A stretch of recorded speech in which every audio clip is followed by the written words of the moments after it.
This story is called You and Me Murrawee.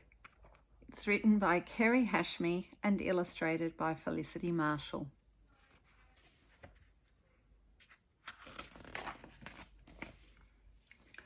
We walk this same brown earth, you and me, Murrawee.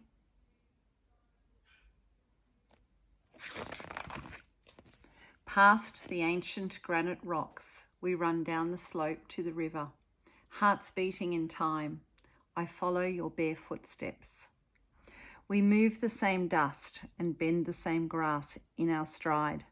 The water is sparkling in the sun and it calls us near.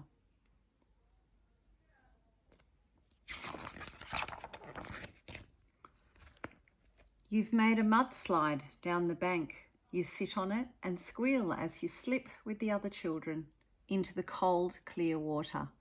Your uncle is fishing upstream and he warns you not to frighten the fish.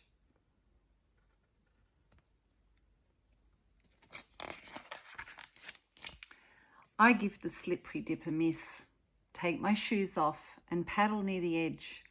The mud is squidgy between my toes. My father calls me to watch out for broken glass.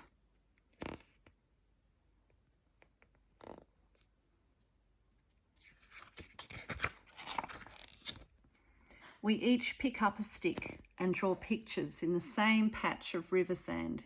You and me, Murrawee. You draw a kangaroo. Mine is meant to be a horse.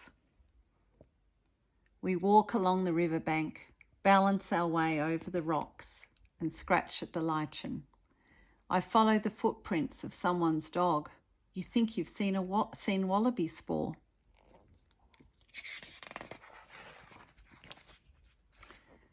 Our fathers are going out in their boats.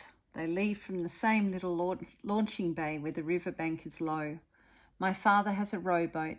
He's teaching my brother how to handle the oars.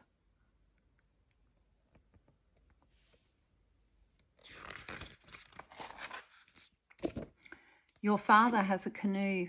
He's taking your brother to show him how to trap fish. We both watch them from the same spot on the shore, in the shade of the old river red gum. We can see the scars on it where your father cut his canoe.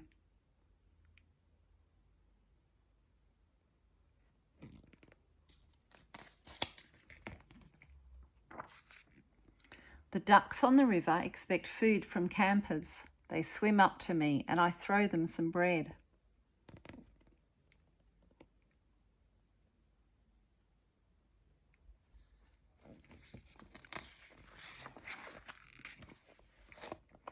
You know where their nest is. You swim across into the reeds to collect some eggs, which you give to your mother. She passes you her digging stick and asks you to gather some of the reed roots too. She'll cook them all tonight.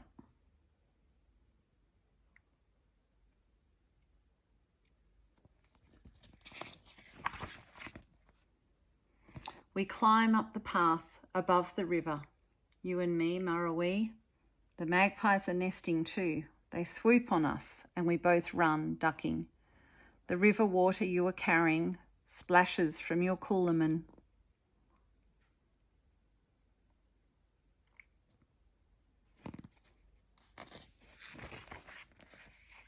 A cool breeze is picking up and it blows our hair into our faces.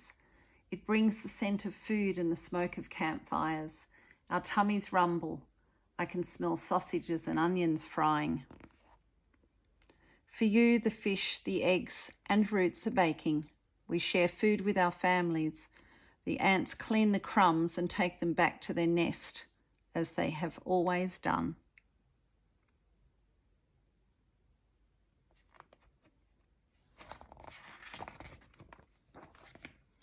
As we nestle in by the campfires in the dark, your grandmother takes you into her arms and tells you the old, old stories of the river, its creation, its floods and its droughts. I strain to hear her stories, but they are lost in the winds of time. Instead, I listen with my family to songs on the radio, sung by people who have never seen this river.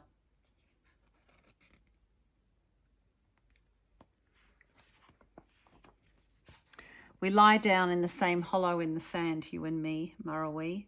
The night is cool. You lie between two fires, and I snuggle into my sleeping bag. You hear the bunyip calling from the river. The people in the next tent keep me awake for a while.